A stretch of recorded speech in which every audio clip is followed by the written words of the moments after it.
bosses. The big bads that make up some of the most memorable foes in all of gaming. Bowser, Ganon, Eggman, Rick the Door Technician. The right boss fights are tough. Boss battles have led to some of the most iconic and important moments in all of gaming. They can be exhilarating, climactic, and the best moment of the entire game, granted they aren't done wrong. But some bosses are just too good for one fight. Whether it's for narrative purposes or you just really like the character, one fight won't cut it every time. So what's the solution?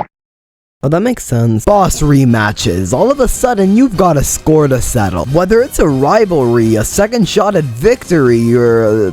leave me alone, man. Boss rematches are personal fights that offer a test. How far your skills have grown versus how far the boss's skills have grown. But there are many tricks developers use to make boss rematches as best as possible. So let's get into the thick of these rematches and talk about what makes them so brilliant. Sonic is actually a franchise filled with boss rematches. Basically every boss fight in most games are just a rematch with Eggman or one of his inventions, which feels like a cheap version of a rematch. I want the beef, I want the rivalry, and Sonic Adventure 2 gives me that in Shadow, Sonic's best and 50th Hedgehog rival. Shadow's a presence throughout the entirety of Sonic Adventure 2. You see him around. You first fight Shadow in Green Forest, where the...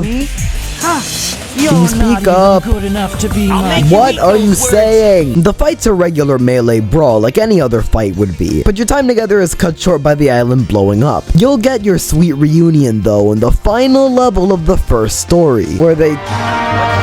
I can't hear you! The fight is a straight up race where you have to damage Shadow while running. It makes up one of the most iconic scenes in any Sonic game. Both versions, since you can actually play a Shadow during this fight. Since Sonic Adventure has both a hero and dark story, you can play a Shadow when you would play a Sonic, letting you see both sides of the coin and making the rivalry that much stronger. There's another facet to this rivalry, but we'll talk about that a bit later. Could I beat Shadow in a fight?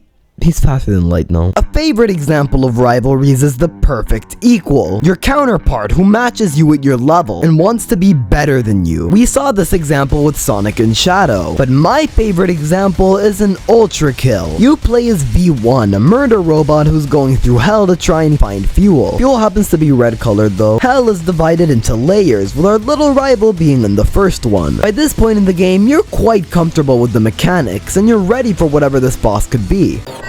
Oh, it's you. If the name of your model is V1, then this dashing fellow must be V2. And I don't think V2 likes you very much. He's better than you in every way. He's more durable, stronger, faster. But that fuel you're searching for doesn't just fuel you, it heals you. And fuel is something he's full of. So a 1-2 parry his ass combo and he's down for the count. And he even drops his arm for you too. You won't see your pal V2 for a while longer until the 4th layer, where he sports an upgraded arm, more weapons, and a sense of attitude. He gets enraged if you punch him with his own arm. The fight itself is real similar to the first bout. You two might be similarly matched in almost every way, but what changes between you two is your mind. While V1 will get back up after every loss and stay fighting till the bitter end, V2 will run away like a little sissy baby when he reaches his second phase. He might look tough when he's sliding down the pyramid, but he will not look tough when he's ground beef. As a way to remember him by, you get to take his other arm. I still don't think I'll win against him. Another good example of a perfect equal is in Hollow Knight. Going through the game's second area, Green Path, you'll see this cloaked figure quite a lot. By the end of the area, you'll fully meet the figure, revealing herself to be Hornet. Not actually a Hornet, but the fight doesn't mean much, at least not by now. The both of you don't even know each other. At least take me to dinner first. But throughout the game, you'll see her more and more, and the story of Hollowness will be revealed further and further. By the Kingdom's Edge, you'll know all you need to make this rematch way more impactful. Not only is she your sibling, but she's only fighting you to make sure you can handle Hollowness and the infection that's ravaged it. All of a sudden, it's less of a rivalry and more of a necessity that you fight her. Less about hatred or proving yourself and more about the survival of a kingdom. Hornet's just doing what she has to do, and you the same. Okay, she's a bug. I think I win this one. Let me just double check. And what do you mean superhuman? Hi Hypersonic? Rivalries aren't just born off of being a fair match. In fact, a lot of them are born off of the opposite. Getting your ass kicked so badly that you need to return the favor. What better example to use than Vergil from Devil May Cry 3?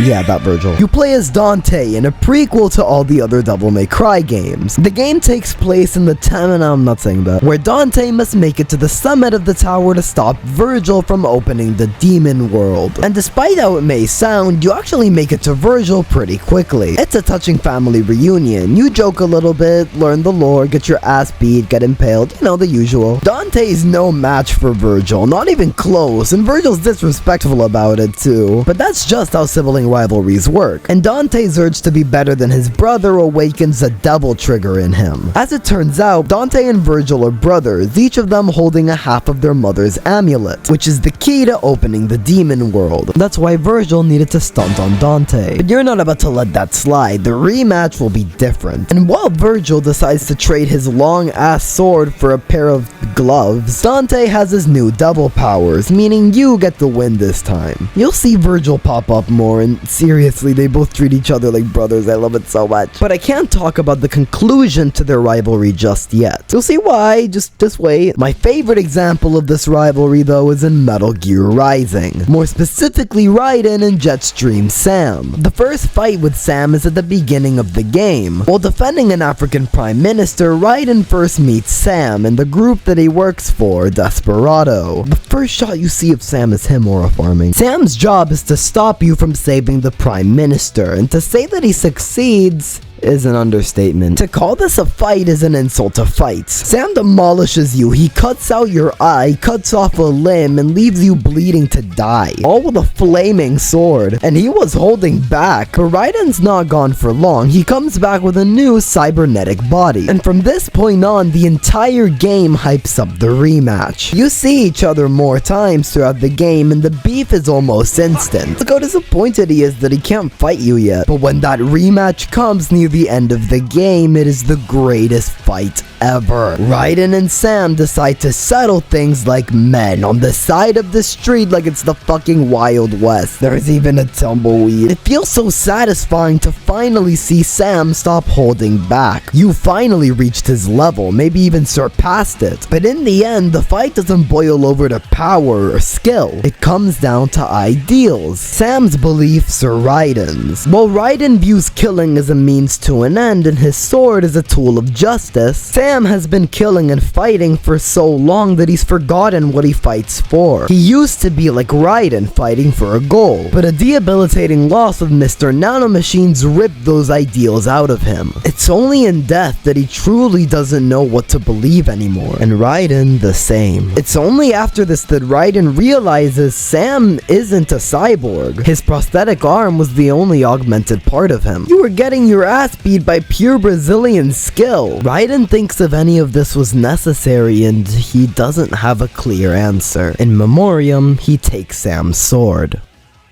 He's Brazilian, I lose. There are a lot of boss rematches, too much to put in one video, so I'm gonna skim over a few that I wanted to mention but couldn't have their own section. Pokemon rivals technically count as long as they're boss battles. Your rival's teams match yours throughout the game, and since losing doesn't mean death, a loss against your rival is actually permanent. They got like ghosts and shit, I'm dead. Super Smash Bros. Ultimate also has boss rematches. You fight Galeem in the Light Realm and Dharkon in the Dark Realm, but at the end of the game, you fight them fighting themselves. It's a rivalry where you're the third party. God of Light and God of Dark, now I'm dead. Kirby usually has beefed up versions of bosses you fought before for post-game campaigns. They even make a version of the boss rush mode exclusively for these rematches, the arena and the true arena. Do I have to say it? There are many more that I could mention, but I'm gonna stop right here and talk about the elephant in the room that I've been hyping up the entire video.